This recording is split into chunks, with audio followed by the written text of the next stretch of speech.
Om Swastiastu, Namo Buddhaya, salam kebajikan dan salam sejahtera untuk kita semua. Alhamdulillahirrabbilalamin, wabihi nasta'in, wa ala umuri dunya waddin, wassalatu wassalamu ala asrafil anbiya wal mursalin, wa ala alihi wa sahbihi ajmain, amma ba'du. Sebelumnya, perkenalkan, nama saya Anissa Rahyuningsi. Saya dari mahasiswa Universitas Peradaban Bumiayu, program studi farmasi, semester 4. Nah, di sini saya akan sedikit menerangkan dan menjelaskan mengenai tugas saya, yaitu yang diberikan oleh Bapak Apoteker Baidi, SFAM, yang kebetulan mengampu mata kuliah etika dan perundang-undangan. Nah, pada kesempatan kali ini saya akan bahas mengenai suatu materi perjanjian. Nah, perjanjian itu nanti kita akan bahas tentang jenis-jenis dari perjanjian, kemudian unsur-unsur dari perjanjian, kemudian ada asas-asas hukum perjanjian, dan syarat sah dari suatu perjanjian. Nah, mungkin kita langsung saja ke materinya. Oke, baik. Jadi di sini ada suatu pengertian dari perjanjian. Nah, perjanjian sendiri adalah salah satu sumber hubungan hukum perikatan yang diadakan oleh dua orang atau lebih, di mana menurut KUH Paper pasal 1313 KUH secara umum menyebutkan bahwa suatu hubungan antara dua orang yang membuatnya itu disebut dengan perjanjian. Nah, dilihat dari bentuknya, perjanjian itu dapat berupa suatu perikatan yang mengandung janji-janji atau kesanggupan yang diucapkan atau ditulis.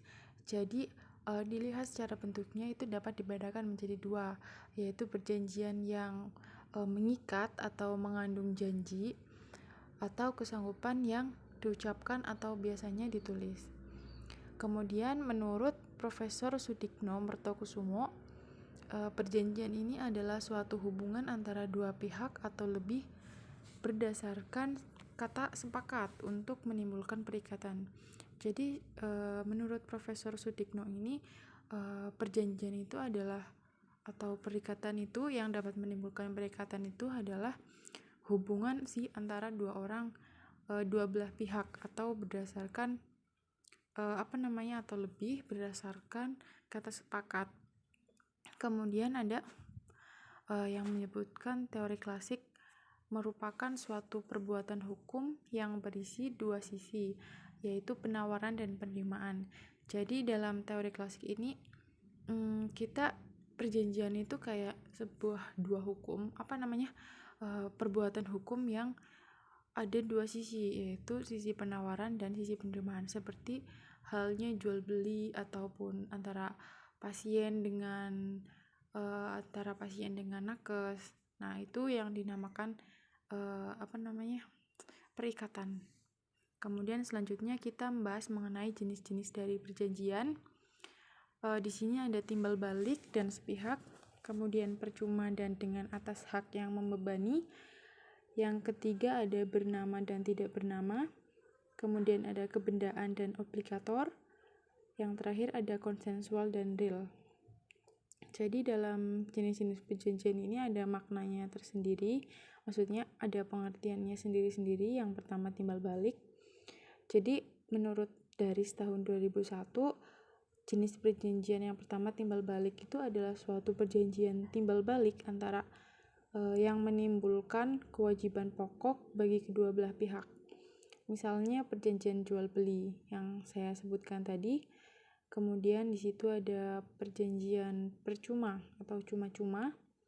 Untuk perjanjian cuma-cuma ini adalah perjanjian yang memberikan keuntungan bagi salah satu pihak saja. Jadi perjanjian ini itu di satu pihaknya tidak menimbulkan keuntungan. Misalnya hibah. Nah, yang selanjutnya ada perjanjian atas beban. Atas beban itu dengan atas hak yang membebani gitu. Nah, untuk perjanjian ini itu perjanjian di mana prestasi dari pihak yang satu merupakan kontra prestasi dari pihak yang lain, dan di antara keduanya itu ada hubungan menurut hukum. Jadi prestasi dari pihak yang satu itu kontranya dari pihak yang lain, dan terutama dalam kedua hubungan itu ada hubungannya menurut hukum. Nah, yang selanjutnya adalah jenis perjanjian bernama dan tidak bernama. Untuk jenis perjanjian bernama atau bonament atau ya perjanjian khusus adalah suatu perjanjian yang mempunyai nama sendiri. Jadi perjanjian ini tuh mempunyai nama sendiri. Yang maksudnya itu perjanjian tersebut diatur dan diberi nama oleh pembentuk undang-undang berdasarkan tipe yang paling banyak terjadi sehari-hari. Nah, perjanjian ini itu juga diatur dalam bab 5 di KUH Perdata. Dan yang selanjutnya kebalikannya ya, tidak bernama. Nah, untuk perjanjian tidak bernama ini atau unbound overeenkomst itu merupakan suatu perjanjian tidak bernama yang diatur dalam KUH Perdata tetapi terdapat dalam masyarakat.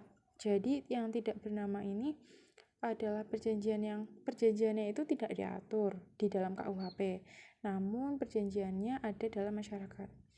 Perjanjian ini contohnya seperti perjanjian pemasaran, kemudian perjanjian kerjasama, dan perjanjian yang lainnya. Nah, di dalam prakteknya ini perjanjian tidak bernama ini lahir atas dasar asas kebebasan berkontrak mengadakan perjanjian. Nah, yang selanjutnya yaitu ada perjanjian kebendaan. Nah, perjanjian kebendaan ini adalah perjanjian dengan mana seseorang itu menyerahkan haknya atas sesuatu benda kepada pihak lain, di mana yang membebankan kewajiban pihak itu untuk menyerahkan benda tersebut kepada pihak lain.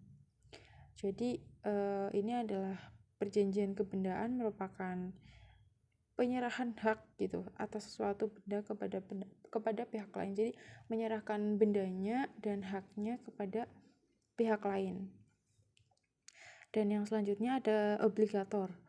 Jadi untuk perjanjian obligator ini adalah suatu perjanjian di mana pihak-pihaknya itu sepakat untuk mengikatkan diri untuk melakukan penyerahan suatu benda kepada pihak lain.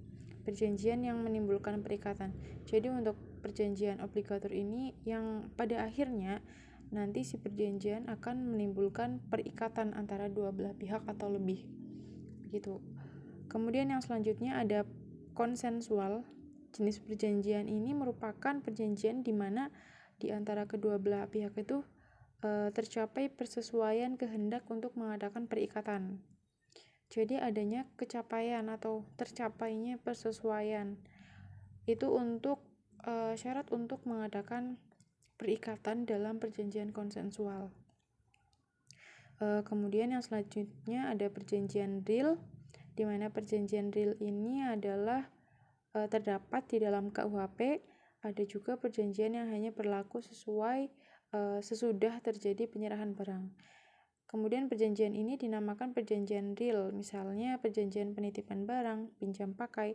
Nah, kalau misalkan penitipan barang kan artinya berlaku ketika si barang itu sudah diserahkan. Nah, itu namanya perjanjian real.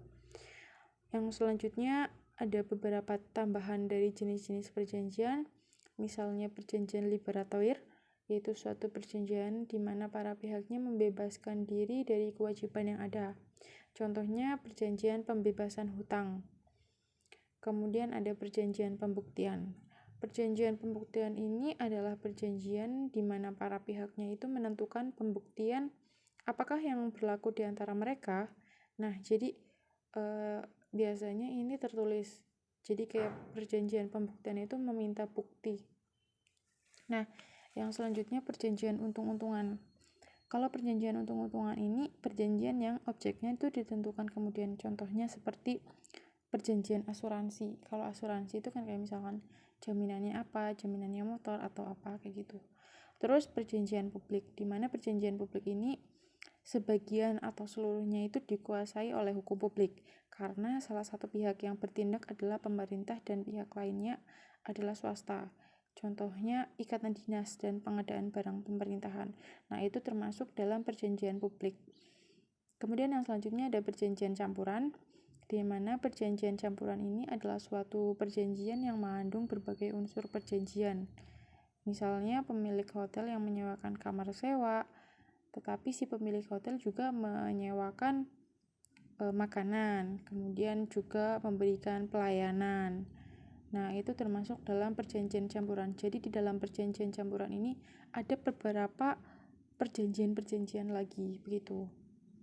Nah, yang selanjutnya kita akan bahas mengenai unsur-unsur dari suatu perjanjian, di mana di sini diterangkan adanya kaidah hukum, kemudian subjek hukum, adanya prestasi, ada kata sepakat, dan akibat hukum. Oke, mungkin saya akan bahas mengenai kaidah hukum, kata sepakat, adanya kaidah hukum dulu. Jadi kaidah hukum ini adalah nantinya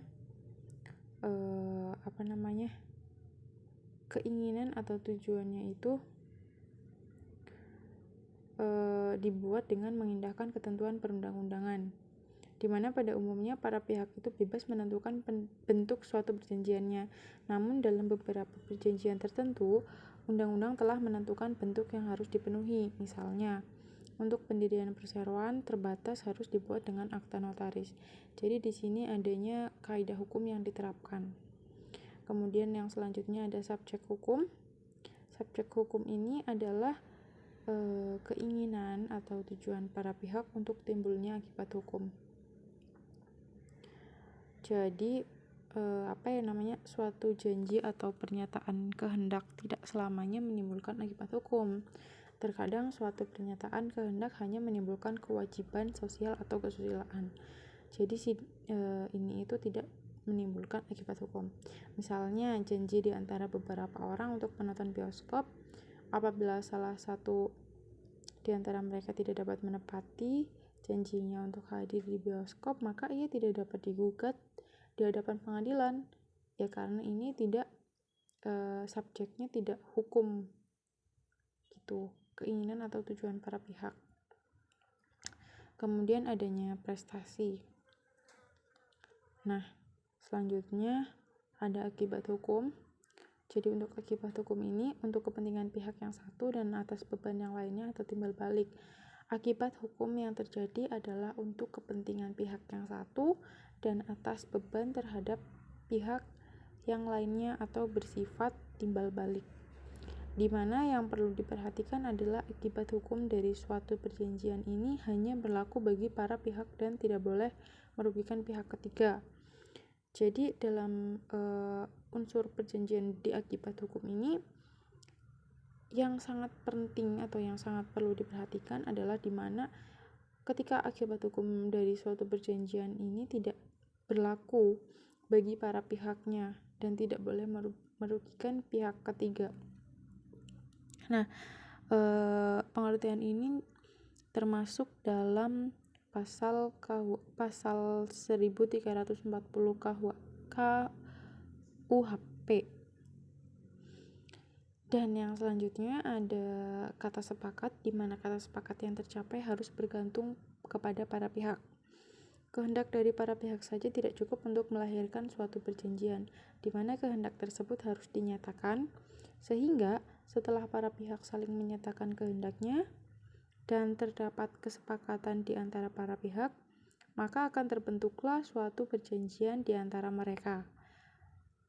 Dan kemudian dalam hal ini kata sepakat itu dapat dimaknakan sebagai pernyataan kehendak. Jadi suatu perjanjian hanya akan terjadi apabila terdapat dua pihak atau lebih yang saling menyatakan kehendak untuk berbuat sesuatu. Jadi di sini juga mengikat atau perikatan gitu antara dua belah pihak atau lebih. Nah, inilah yang menjadi perbedaan pokok antara perjanjian dengan perbuatan hukum sepihak.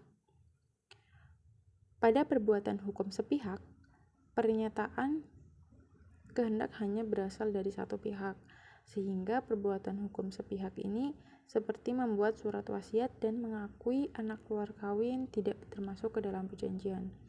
Jadi contohnya seperti membuat surat wasiat, kemudian mengakui anak luar kawin, nah itu tuh tidak termasuk ke dalam suatu perjanjian karena di situ tidak melibatkan kata sepakat begitu.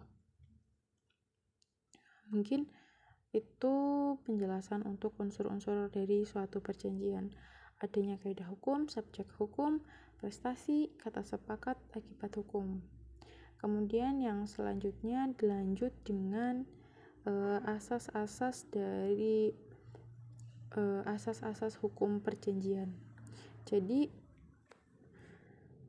di sini dilanjut dengan asas-asas hukum dari suatu perjanjian, di mana ada beberapa ya, asas kebebasan berkontrak atau freedom of contract. Kemudian ada asas konsensualisme, asas kepastian hukum, asas itikat baik atau good faith, asas kepribadian personality. Nah, untuk yang pertama yaitu asas kebebasan berkontrak, di mana asas ini adalah suatu perjanjian para pihak menurut kehendak bebas membuat perjanjian dan setiap orang bebas mengikat diri dengan siapapun yang ia kehendaki. Para pihak itu juga dapat dengan bebas menentukan cakupan isi serta persyaratan dari suatu perjanjian dengan ketentuan bahwa perjanjian tersebut tidak boleh bertentangan dengan peraturan perundang-undangan yang bersifat memaksa. Nah, ini menurutnya baik ketertiban umum maupun kesusilaan. Jadi ada dua. Kemudian ada asas bebas kontrak, ini diatur dalam KUHP pasal 1338 ayat 1, di mana bunyinya adalah semua perjanjian yang dibuat secara sah berlaku sebagai undang-undang bagi mereka yang membuatnya. Nah, suatu perjanjian tidak dapat ditarik kembali selain dengan kesepakatan kedua belah pihak, atau karena alasan-alasan yang oleh undang-undang itu dinyatakan cukup untuk itu. Jadi suatu perjanjian harus dilaksanakan dengan itikat baik, makanya nanti juga ada asas itikat baik. Jadi asas ini sudah benar-benar tertera dalam pasal 1338 ayat 1 KUHP. Yang selanjutnya ada asas konsensualisme, di mana asas konsensualisme ini adalah suatu bentuk perjanjian karena adanya perjumpaan kehendak atau konsensus dari pihak-pihak yang berkaitan.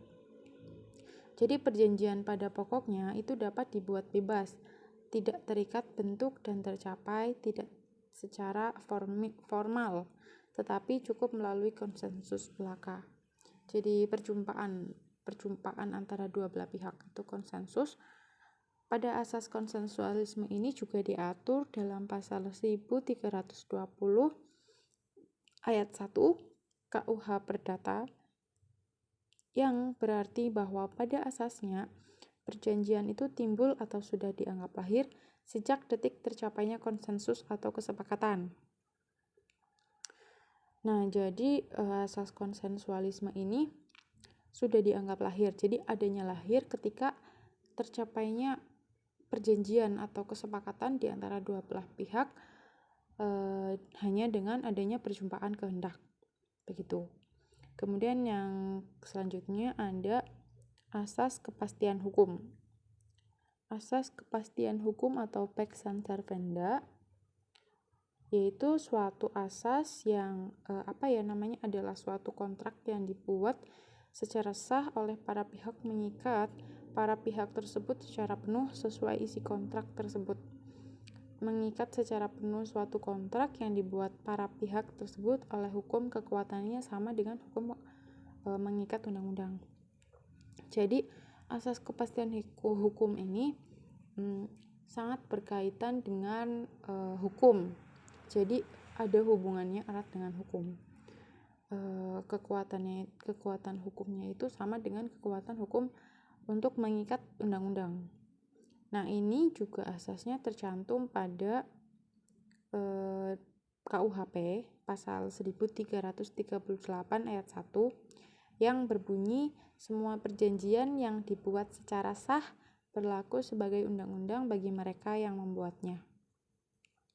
Nah, kemudian yang selanjutnya ada asas itikat baik atau good faith. Jadi asas itikat baik ini yang tadi sudah disinggung di asas kebebasan berkontrak ya. Asas itikat baik ini mempunyai dua pengertian, yaitu itikat baik subjektif dan itikat baik objektif. di mana asas itikat baik dalam pengertian subjektif dapat diartikan sebagai sikap kejujuran dan keterbukaan seseorang dalam melakukan suatu perbuatan hukum. Di mana itikat baik dalam arti objektif ini tadi kan subjektif, atas asas itikat baik dalam pengertian subjektif. Nah, untuk yang objektif itu berarti bahwa suatu perjanjian yang dibuat itu harus dilaksanakan dengan mengindahkan norma-norma kepatutan dan kesusilaan atau perjanjian yang dilaksanakan dengan apa yang dirasakan sesuai dengan dalam kehidupan masyarakat dan keadilan. Jadi perbedaan dari asas itikat baik subjektif dan objektif yaitu untuk subjektif itu kejujuran dan keterbukaan dalam perbuatan hukum, namun untuk objektif itu kepatutan dan kesusilaan dalam masyarakat dan keadilan. Nah, mengenai asas itikat baik ini juga tercantum dalam KUHP pasal 1338 ayat 3 yang menyebutkan bahwa perjanjian itu harus dengan itikat baik. Kemudian yang selanjutnya ada asas kepribadian atau personality. Untuk asas personality yaitu pada dasarnya suatu perjanjian yang dibuat oleh seseorang dalam kapasitasnya sebagai individu, subjek hukum pribadi, itu hanya akan berlaku dan mengikat untuk dirinya sendiri. Nah, asas personalia itu diatur dalam ketentuan pasal 1131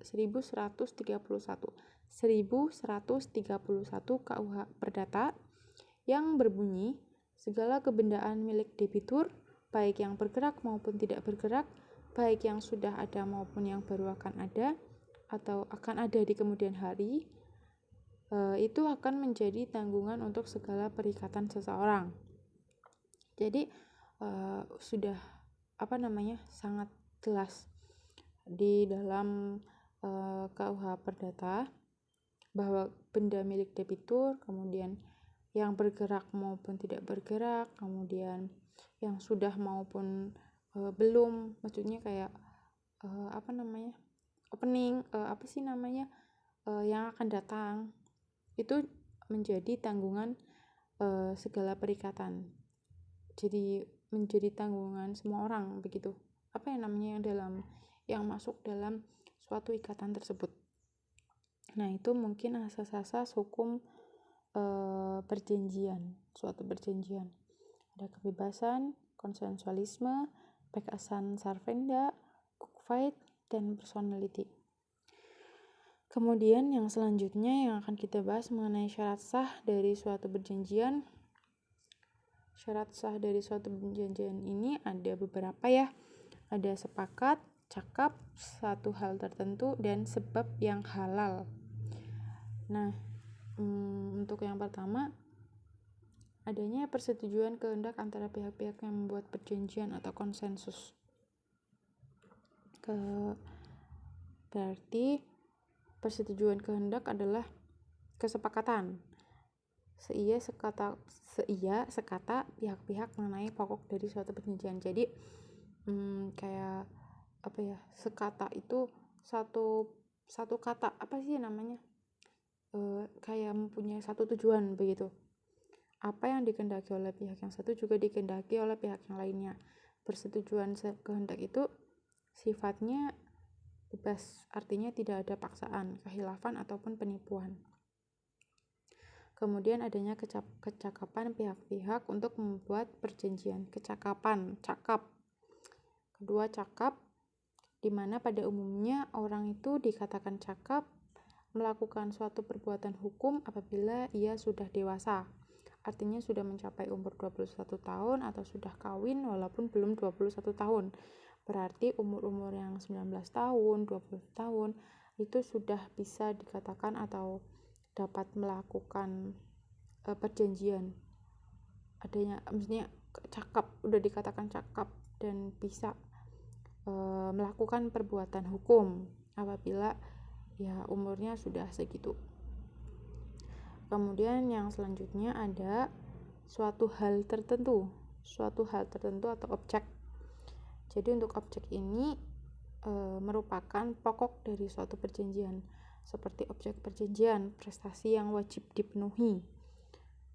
Prestasi itu harus tertentu atau sekurang-kurangnya dapat ditentukan. Jadi untuk syarat sah perjanjian yang suatu hal tertentu ini adalah adanya hal yang harus disepakati, kayak objeknya.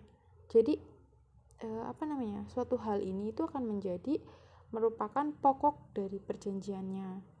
Objeknya, maksudnya objek perjanjian apa yang akan kita janjikan atau perikatan apa yang akan terjadi.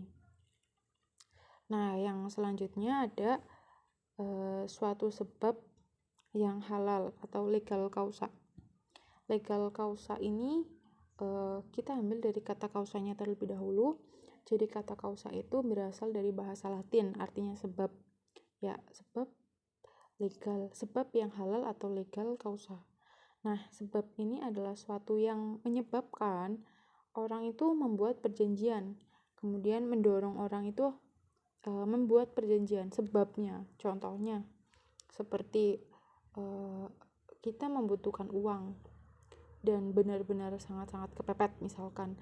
Nah, itu sebabnya, dan akhirnya kita meminjam nih. Nah, akanlah terjadi suatu perjanjian, misalkan pinjaman bank ataupun apa. Nah, kemudian ini yang dimaksudkan dalam si kausa dalam KUHP itu bukanlah sebab dalam arti yang menyebabkan atau orang yang mendorong membuat perjanjian, melainkan sebab dalam arti isi perjanjian itu sendiri yang menggambarkan tujuan yang akan dicapai oleh pihak-pihak. Jadi sebab-sebab yang ada di dalam suatu sebab yang halal ini seperti yang tadi saya sebutkan mengenai kausa. Jadi sebab di dalam sebab yang halal ini dalam syarat sah perjanjian itu artinya dalam KUHP itu pasal 1320 menyebutkan bahwa sebab dalam arti yang menyebabkan atau yang mendorong orang membuat perjanjian, tetapi sebab dalam arti isi dari perjanjian itu sendiri yang menggambarkan tujuan yang akan dicapai oleh pihak-pihaknya.